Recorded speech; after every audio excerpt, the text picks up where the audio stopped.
bismillaah taariikhdu markay ahayd 13 bishii 3aad 2019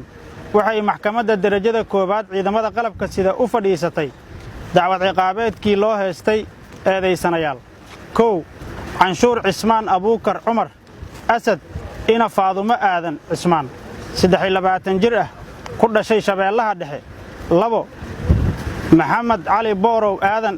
cabdixakiin ina xaawo cawil mursal 25 jir ah ku dhashay baay kuwaas oo xafiiska xeer ilaalinta ciidamada qalabka sida ku soo eedeeyay dembiyada kala ah ka mid noqosho urur hubaysan oo lid ku ah awoodaha qaranka qaran dumis dil bareer ah iyo xasuuq dad shacab ah eedaysanayaasha waxaa lagu eedeeyay inay fuliyeen falalka soo socda 1 15 bishii 8aad 2017 waxay weerar ku qaadeen gaari ay saarnaayeen hal qoys waxaana ku geeriyooday marxuum maxamed xasan cabdi cawad 2 27 bishii 9aad 2017 isgoyska Via Roma ee degmada Xamarweyne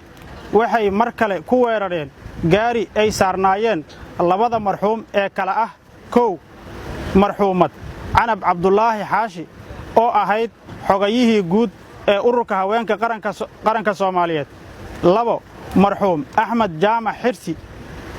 weerarkaas oo sababay geerida labada marxuum 3 9 bishii 11aad 2018 waxay qayb ka ahaayeen weerarkii lagu qaaday hotel saxafi weerarkaas oo ay ku geeriyoodeen 32 ruux 4 sidoo kale 22 bishii 12aad 2018 waxay ahaayeen abaabulayaashii labadii qarax ee ka dhacay tiyaatarka qaranka iyo daljirka dahsoon oo ay ku geeriyoodeen 27 ruux taariikhdu markay ahayd 20 bishii 3aad 2019 waxay maxkamadda ciidamada qalabka sida ku xukuntay dil toogasho ah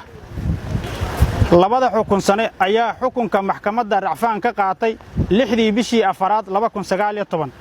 maxkamadda sare ee ciidamada qalabka sida ayaa mar kale dil toogasho ku xukuntay 4 bishii 5aad 2019 maanta oo ay taariikhdu tahay 5 bisha 8aad 2019 waxaa lagu fuliyay xukunkii dilka ahaa wabillahi tawfiiq